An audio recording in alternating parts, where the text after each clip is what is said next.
If you say no, then you're not relevant anymore. And so I was in a place where I really understood a lot of things that were really hurtful and traumatizing in my life. Ladies and gentlemen, coming in hot, coming in sizzling, spicy rubski, coming in hot. Ladies and gentlemen, folks all over the world, domestic, international, I have me, Hermana, my sister, my dear friend, Dania Ramirez in the building today. Wow, guys. Give it up. Thank you. What an introduction, guys. Now let me tell you something, guys, about her first. Wait, before you go there, can you just say "Comin In Caliente"? Muy caliente. Come in muy caliente. Yeah. So listen, guys. This woman, born November 8, 1979, She grown, folks. But she has done incredible work, okay, as a Dominican actress, from her series, her role on Heroes, from her role on Entourage. You remember that, you know what I'm saying? Sopranos, She Hate Me, X-Men, Last Stand. I mean, I Once Upon a Time, I mean, her resume, we did a movie together called Quarantine, but I'm just saying, this woman right here is phenomenal. Phenomenal. So I just want you guys one more time to give your hands round of applause. Thank you. For Dania. Dania, thank you. I want to say thank you right now for coming up and showing up for me. Listen, I do this in my country. Do this a lot, and it means from the heart. So I'm here, and it's from the heart. I feel it. I feel it. I feel it. I feel it. So let's just dive in. You know, I don't want to cause no drama today because I'm going to do that on my own. I don't want to put you in no smoke. Wait, before we do that, I just want to take a moment and say congratulations to you. Thank you. Because I have known you a very long time. Very long. I have known you when we were just hanging out at the club, having a good time. I've known you then alone outside of that when we were working. Yes. On Quarantine, we met. Yeah. We had a great working relationship. Yeah. And then I met you through my husband, and I know you, that's and where I was see going. you. That's and where I that's was gonna okay, go. but I'm saying you can go there and you can talk about it, but I want to say thank you for getting to this space and creating such an incredible environment for you, for your gift, and I'm here for that. I love you so much, sis. So before we go backwards, let's get everything's gonna go back. So my best friend is your husband, right? Right. And he's also my manager. And but when we went to remember we did Quarantine, right? Yes. So guys, check this out. We're on the Quarantine set. I hate horror movies. Okay? I don't like them. I don't like horror movies. Are you kidding? I'm like, bro, but we're in there doing one shots all day. Yeah, We're real zombies. I was like, nah, bro, I'm scared. I can fight any ninja in the street. But you put a zombie in front of me, I'm start shaking. And that's when I really got tight with you. But what stood out to me was your level of professionalism. Like you take it, you go all the way. And that took some time. So I want to back up and we'll catch back up. Yeah. So when you born in the Dominican Republic, where did you sharpen your tool to become a movie star? Like, how did you do that? Like, for real? Like, was there art schools in Dominican Republic? First of all, I'm gonna make a correction and say we took that talk, and I took that talk with you after work. Yeah. But I don't know. It's so interesting when I think of acting and my acting career, because I really did not think that this was something that I was going to end up doing. It wasn't something that I was set out to do. I was born in the middle of Dominican Republic, came from nothing and like never, nothing? not one. Well, some people use that.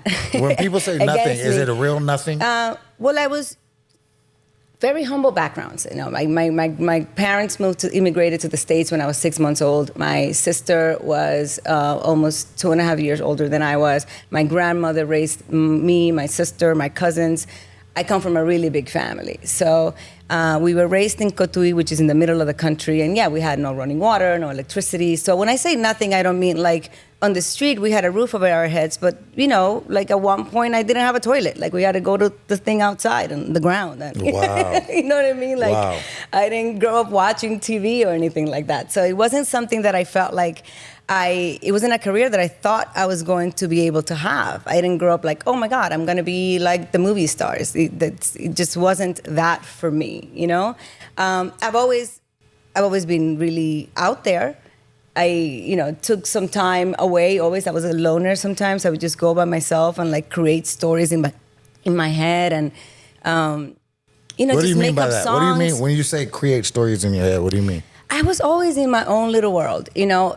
Growing up in the middle of Dominican Republic, you're climbing trees, and you know there's a lot of time to kill. So you know, you make up stories, you make up songs. Like, you know, I remember singing things with my cousins and my sisters, like during Christmas. So like I was always, I guess, had a gift and something within me, but it wasn't something that I knew I had. And that didn't come till much later. And interestingly enough, you know, when I moved to the States, I was almost 10 years old. And my biggest thing was, I gotta get out of here, right? Because Where? I moved to Washington. When I got here, I moved to Washington Heights. And it's like, you know, you New was York in City. Washington. Oh, all the Dominicans was over there. Woo. The Dominicans, it was like they a all concrete over there, jungle, Mamacita. though. Hey, it's a jungle over there in Dominican Heights. Boy, y'all better know.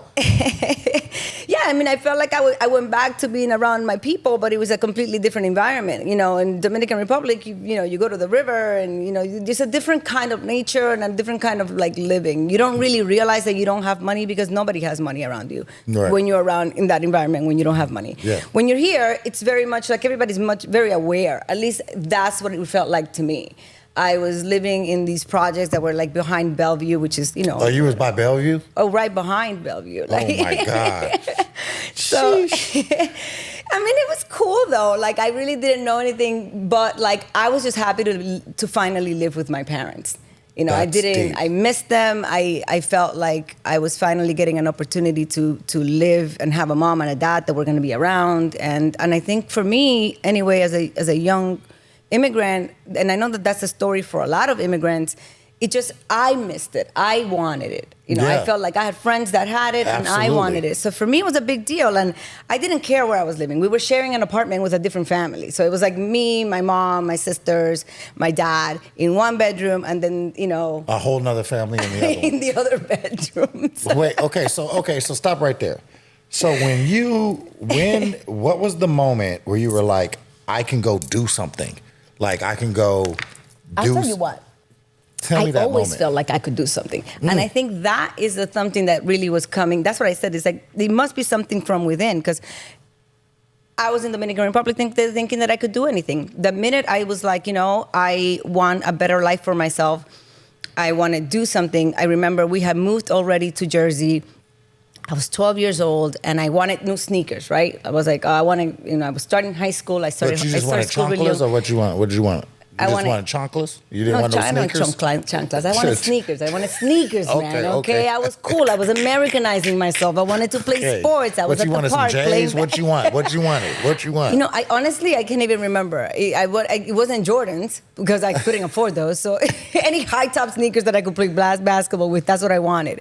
And I remember I asked my mom if I could have new sneakers, and she was like, "No." So I was like, "Okay, well, what do I do to get new sneakers?" He was like, "Well, get a job." And I was 12. So I was like, "Well, I can't get a job. I'm 12. So she said, "You can go and I'll ask my friend who owned a salon. Her name was Maurizia.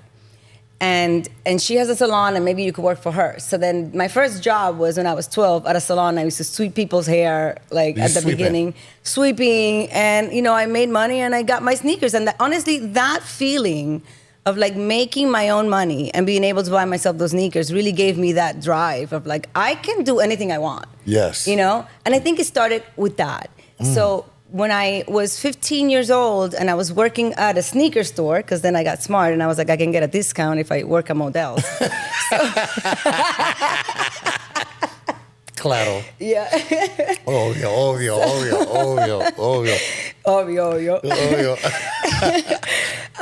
You know, I basically, I used to work at the store, and this guy came in and asked me if I wanted to model, and that was my introduction to the business. And I said, wow. Yeah, of course, I'm going to say no. Well, so there we go. So all of us, like my story. So I got you to that point. This is about you. This is about you, but it's not about me. But I'm saying I want it to be about you, though. I'm telling you, I'm here for you. Yeah, but this is that moment. Okay, so now you had the opportunity of moving up through video space. Yes. Because while you were doing music videos, I was doing music videos, right? Yeah. So I was choreographing for Britney. I was creative director, Paul Hunter. You know all the same guys, Paul right? Hunter. Yeah, of course. Like I did many music videos. Chris Robinson, Jay-Z, Chris Robinson, all the guys. So, but do you know how hard it is for a majority of video girls? And I hate saying that word because it was a term. It was a term. It is a term, though. I mean, it was a term for me. So for me, it is a term, and I personally liked the term. Why? Okay. Oh, drink your water. You take a sip. I'm gonna keep taking sips because I talk a lot, I say a lot, and then I get dry. I want to go here. I want to go here. Now we in. Let's go. So why did you like that term? I'll tell you why I like that term, because I really don't believe in that anything is better than anything else, and at least that hasn't been my experience. So when I was a video girl, I didn't know that I was going to end up making movies or I had no desire, to be honest with you. I was like, I am going to be the best music video girl out there. And I really thought, I tell you, my first job ever was as a music video girl, actually, in a Jay-Z video. And I remember doing the video, and I was like the lead girl, and they were like, do this. And I'm improvising because I'm like, because you have to act in the video, and I'm supposed to be acting in the video. And I never saw it as something less than anything else. So I like it because it marks such a perfect time in my experience in my career that I've never felt less than anything. That nothing was beneath me. So I was always open to absolutely everything. And I started there. Deep. I literally, all I wanted to do was become the best music video girl for me. And this is like, all I wanted to do was try to be in every video. And when I felt like my rates got high enough, and by then I had moved agencies, and I was at a commercial agency, and I felt like, I think I had a conversation with my agent, and my agent said, Dania, if you want to move into acting, you have to stop doing videos. And I was like, okay, well, what do I do? And he's like, well, we have commercials. We can start sending you out for commercials. And I was like, great. And then I was like, okay, now I'm a commercial girl. So then I wanted to be the best commercial girl out there, and I did every commercial. And then from that, I moved to then doing other stuff. So I don't know. For me, that's why I like listen. that So term. A wise man said to me, a couple of wise men said to me, they say, if you're going to be a janitor, you better be the best goddamn janitor in the world. If you're going to be a tire repairman, you better be the best tire repairman in the world. If you're going to be a tap dancer, you better be the best tap dancer in the world. If you're going to be a choreographer, we can go down the list. Yeah. So now we're moving forward. We're pushing through. All right. So now you didn't have. Wait, I don't want to push through. I don't want to push through. No, hold on, because I got a real question for you. Yeah. I'm a real actor, like you're, and so are you. But I want to know how you got there, and that's the question I'm going to ask you right now. Where did you realize, all right, if I'm going to be a movie star, if I'm going to be an actress, did you go to school? Did you go back? How did you do that? So I'm at this place, because I'm taking you back through the journey, right? So I'm at this place where I'm, doing commercials at this point. I had then quickly moved from that agency to, Wilhelmina Models. They had created this this division. It was a creative division, and they were, interested in models that were also trying to act.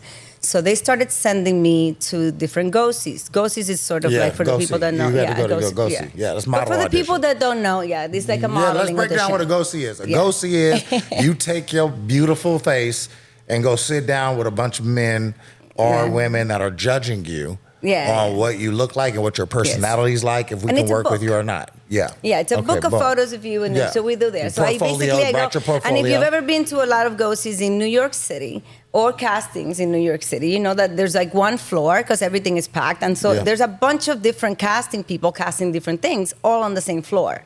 So I happened to be leaving one of my go-sees, and then I saw, Jesse Terrero and his brother had a casting company. Yep. And so at the time, they were casting Spike Lee's Subway Stories, which happened to be these little short stories that they were going to put together. And it was him, and the one that I auditioned for was him and Rosie Perez that were doing it. And so they were like, hey, we're casting this thing, come in. And this is why I say that I love the term video girl. And I go back to what you were saying about, like, just be the best try to be the best that you are at anything that you're doing, because that should be all that matters, because then you're proud of yourself and proud of your work, and that opens up other doors. Absolutely. So when I walked in there and I got that audition, I got the job. It was to be a featured extra, but it was Spike Lee. And I was like, I thought he was such a respectable director. And He's the culture. Exactly. So, and I didn't know much, because it wasn't like I grew up with TVs, and by then I was living on my own, 16 years old. I really wasn't watching movies like that, but I know the name and I knew that it mattered. And I was like, okay, great. So I got cast to be rounds 3 and 8. Wow. in a short story that was titled Niggericans. Can't even say that now, but that's what it was called back then. Well, that was the title. No, it was the title of the short story. Right. And it was basically this African-American guy and this Puerto Rican guy got into a fight in the subway, and then the subway turned into a ring. And it was like, then a fight broke out. And so while I was doing the job, I remember I got like a line or two. I ended up getting some waivers and finishing my waivers to get a SAG card. Oh, no, now you can get in SAG. And honestly, what was the union dues back then? I don't remember. When you got in? I honestly don't remember. I do not remember. What year was this, Dania?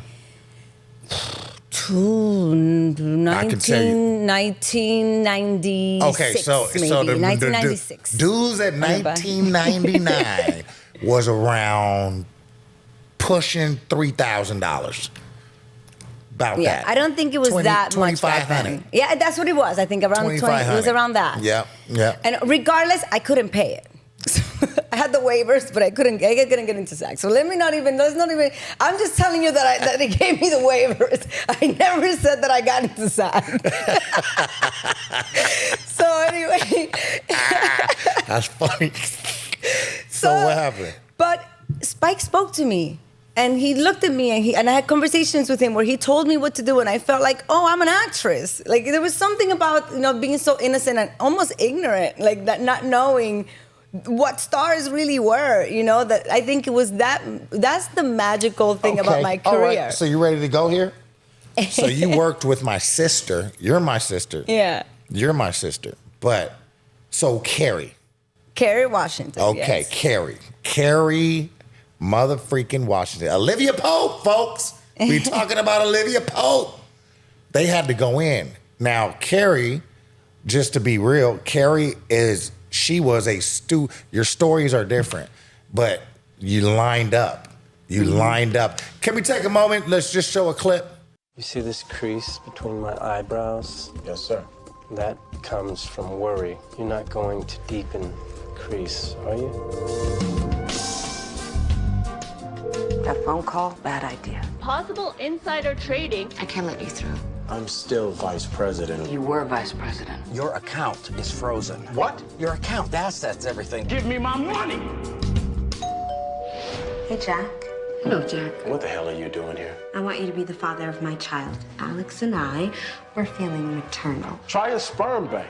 Please, that is like shopping for Gucci at Walmart. You're lesbians, right? We're business women. We'll pay you. I can't do this. You just got canned.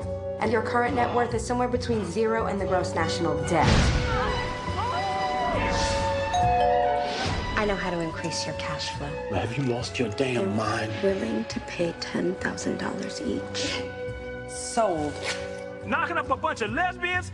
That's some freaky shit. You are a cash cow. What's this I hear about you making babies? I'm gonna do it. Go ahead, make me a baby. Whoa. Sex and scandal always make front page news. Survival makes a person do things they know in their heart is wrong. You're under arrest. Isn't it true that you accepted large cash payments from lesbians to impregnate? I'm not proud of what I did, but that has nothing to do with why we're here. The only thing I'm guilty of is whistleblowing, and that's not a crime. I don't know what the future holds, and I don't know if we can make it. I don't know why I can't let go after all. Mozart, Coltrane, Picasso, Shakespeare, Da Vinci. You know, a whole lot of money for that. Money for what? To buy these specimens. She hate me. She hate me. She doesn't feel that way about you, though, man. She told me so. Boom. So you see what I'm saying here, folks? Now this woman from Dominican Republic, no bathroom, no running water, didn't know, figured it out, got her. There's no excuses, folks. There's no excuses. There's no excuses. There's no and she lined it up with Olivia Pope. Okay? They was boos. They was over there getting it in. Getting it in right there on them with Spike Lee. So let me how was it working with my sister, Carrie? Because I got something to say. Carrie gonna be on this couch sooner or later. How was Carrie? Carrie was amazing. You know, the whole experience for me was amazing. Like, you know, from Anthony Mackie to the fact that we worked with Spike Lee. Love you, Anthony. Love you, boy. It was, for me, my first, I mean, I was nervous as hell doing that movie. You're I mean, shaking, I was, huh? Of course. I mean, I had gotten the role before anybody got the role because I basically had worked with Spike back in those days. Subway days. Yeah, exactly, days. And when I graduated college, I moved to LA, and then I did a commercial with him, and then he gave me a small little part in a movie called The 25th Hour. Uh-huh. And then a couple months after that, he called me and said, hey, I'm casting this movie called She Hate Me.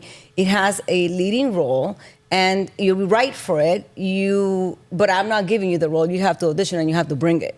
So I had a meeting with Spike at the Sky Bar here at the Mondrian. And that's what he said to me. And I was like, okay, no challenge here. And I'm not nervous now even. So I went in and, you know, I went in and I won the role, and he hadn't cast the girl opposite me yet. So I read. So Carrie wasn't hired yet? No, I was hired. Wow. I was hired, and that's what I'm talking about. And I'm gonna. So I had to test two girls. It was one a woman from London. She's amazing. She was amazing as well. And then Carrie. And there was something about Carrie's and I, like chemistry, like when we read, that it just felt like really natural and it was organic. And she was incredible. And then we both ended up doing the job. But it was I didn't even know who Carrie was back then. I don't think Carrie definitely didn't know who I was. She didn't know who she was. Let me tell you something. I'm going to tell you something. Yes. And most people don't know this. People might know this or don't know this. So Shonda Rhimes wanted to cast me on Private Practice. Yeah. And I was like, I'm a movie star. And back then it was like doing TV's movies. You can't, you know. So I said, nah, I turned it down. But I said, hey, my boy Tay Diggs, he'd be great on Private Practice. Yeah. So then, boom, I did Armored. I did Losers with Zoe and Jeffrey D. Morgan and Idris Elba and all, you know, the whole squad. And Shonda calls me again through CAA. They call me and they say, Columbus, there's a show Shonda Rhimes is doing. It's called Scandal.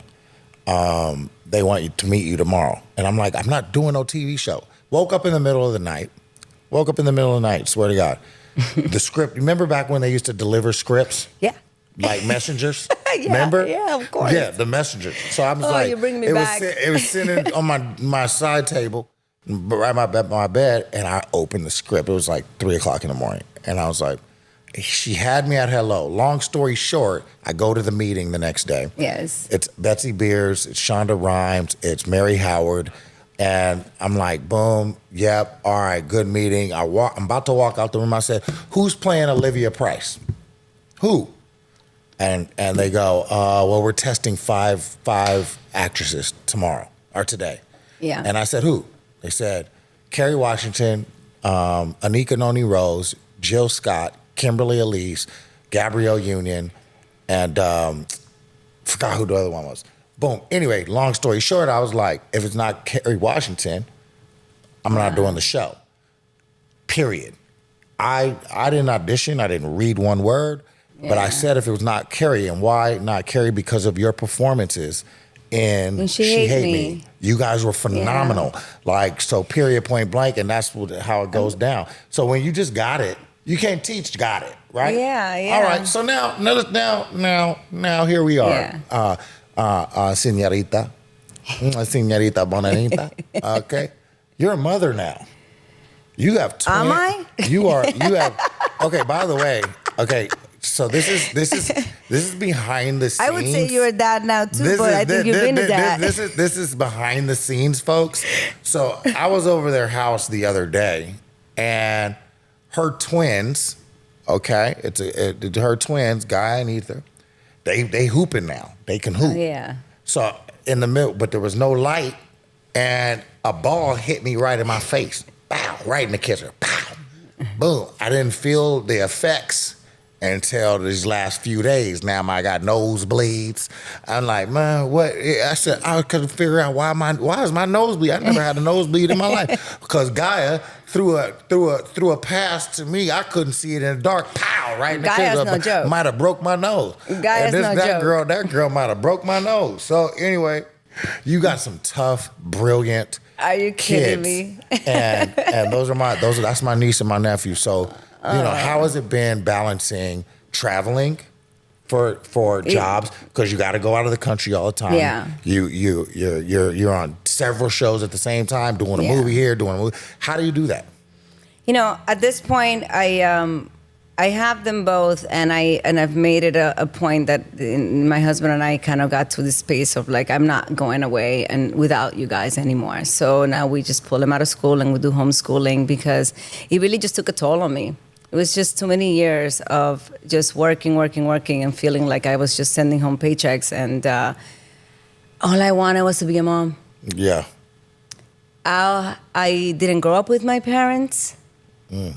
And all I wanted was, at this particular point, when I made the decision to be a mother, was to be a mother. And I felt like I couldn't have that because I had this career. And sometimes in this business, as you know, it's like the job comes first so many times. It's like, and you feel like you're in this space where you can't say no.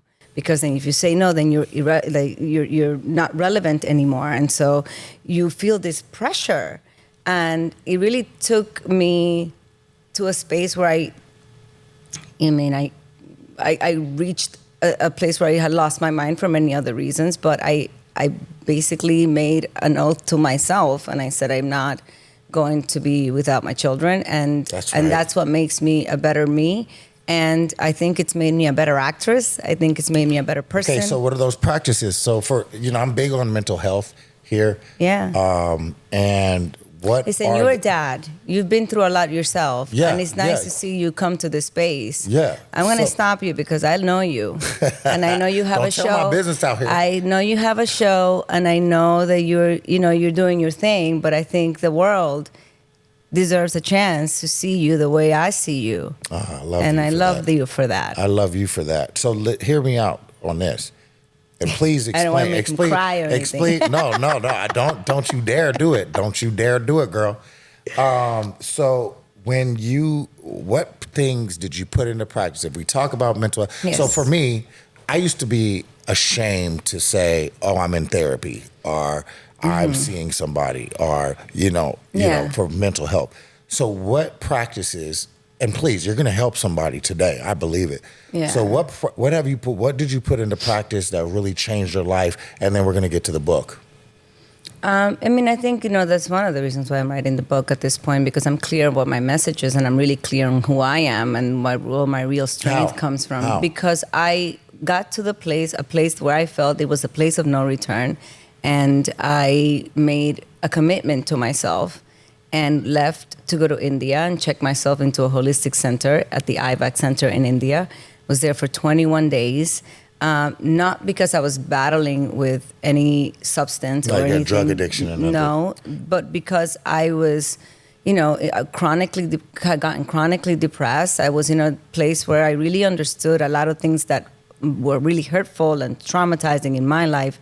And I didn't want to just validate my actions in life because I had been through those things. I didn't want to be a victim. That's I didn't want right. to, you know what I mean? I wanted to be a victor. Yeah. And I really wanted to take things in my own hands and went to this space where it was like all around. There were no phones, not watching TV, and just like working on yourself in quiet, finding out ways to make my mind still, because my mind goes 100 miles per hour. And I think most creative people have that, right? We have this gift, but it's how do we harness that gift? How do we share it, That's right. And that's right.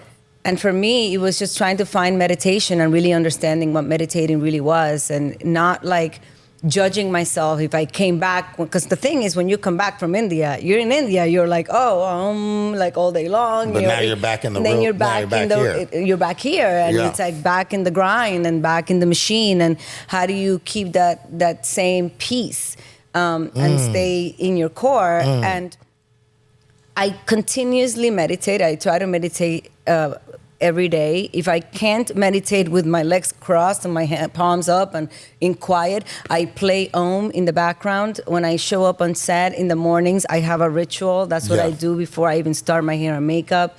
And I center myself, and I just get into a place of quiet, and it works for me. And I try to then better my journey by practicing different things. I started off with a term called detachment, and didn't mean like detach from people or detach, not connect with people, but just understand that everybody else is on their journey, so you just cannot be affected by what they're going through. Okay, so for me, I found this when I did Cadillac Records.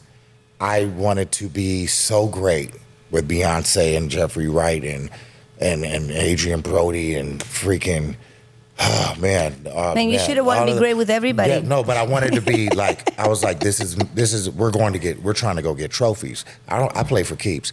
So, but what I realized that as much work as I did to get into a character, I have to do the same amount of work to get out of the character so I don't bring it home. So how do you do that? How do you, stress from work? Yeah. People don't know what a work schedule, a TV schedule is. I don't know. Let me ask you a question, because this is I find this very interesting. Because for me, it's easy to get lost in this world of making money, right? And the race to fame, the race to getting what you think it is that you need in order to walk around saying that you're successful, right? So when you're in that race and you're sort of like putting these things, to play, you work so hard, like you said, you work really hard at these characters to make sure that you do your best, that trophy matters and all this stuff, right? That we value. But what I found was that if I put the same amount of work into myself and my life, you know what I mean? Okay. That abundance will come my way anyway. There you go. That I have gotten more work since I started putting that amount of work into me. Guys, I'm gonna clap on that. That was amazing. So listen, I'm not gonna hold you. You just. Hey guys, listen up here. Listen up here, folks. If you don't hear that, young women, minority women, Latinos, Latinas, white African women, American, white women, everybody. Yeah, if you don't sacrifice yourself, but you focus on what she just said, she came from nothing, guys. There is no excuses. So I want to say thank you. My sister, but I literally getting choked up.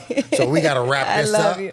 No, okay. I like this. I love you, and I'm here for you. I gotta wrap this up. And can I tell you one more thing before we get out? Yeah. It's all about turning things that are ugly into something beautiful. That's right. I love you, Dania. Thank you for coming, sitting on the couch with me. And she came in hot, folks. Dania Ramirez, y'all. Oh my God. So, ladies and gentlemen, Oh man, what an honor it was to have my sister, my dear friend, a true story of triumph on this couch. But I want to just get to some messy stuff. Yeah, I want to get a little bit messy, just a little bit, not a lot. Diddy, oh my God, yeah, I should say it in an African accent. Oh my God, what are you doing, Diddy? What are you doing, Diddy? Diddy, okay, 1,000 bottles of baby oil, Diddy, in the whole. He had 1,000 bottles of it. That man had an assistant go to Costco and buy them the big old baby bottles, the big old baby oil bottles. Yeah, what kind of freak parties are these? Y'all slipping and sliding. Y'all over here slipping and sliding all up in the hotel room. Diddy. Listen here, folks. Yeah. Do right, okay? Do right. You can do whatever you want. I'm not gonna judge nobody on. Some people enjoy that kind of stuff. You know what I'm saying? But I'm just saying here. You talking about sex trafficking? You talking about arson? I didn't know they burnt down somebody. So they burnt down Trump stuff. They burnt up. They set it on fire, set it ablaze. Yep, they sure did. And now, the roosters have come home to roost. Okay. Yep. Wait, 4 of them counts is life sentences. Yeah, those are life sentences. Okay, so I'm just looking at, when is Diddy and R. Kelly album coming out from inside? They got a new album called Locked Up for Life. Locked Up for Life. But Kels can put a hook on that thing, and then he gonna be take that. Ladies and gentlemen, I dodged a couple bullets.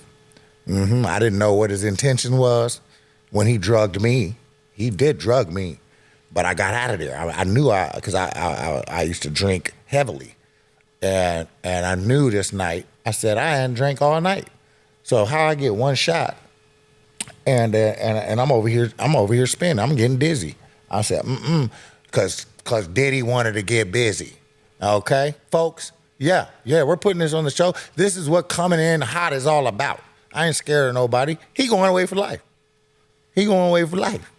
Life, baby. Okay? So go ahead and sit it down and calm it on down and praying for the kids, the Combses. And we gonna close out this episode with a good on Diddy. You came in too hot. So this is what happens. The consequences and there's the repercussions and consequences for your actions. So listen up here, folks. I want y'all to be ready. Season 2, we're coming in hot with Mind Your Business on Bounce TV. We just started filming the new episode. And if you want to go to my IG and check out a couple of posts that I made, one is this man done. He married this lady. How he married her without seeing her real face is a travesty to me. I'm flabbergasted. Yeah, and he's definitely African. He looked at her, Lord, my dear. Oh, what is this? What is this? Huh? No. Oh my God. What is this? Is this sorcery? Is this witchcraft? What kind of witchcraft? No. Pack your things right now. Okay? You got to go right now. See? Because you got to be honest, folks.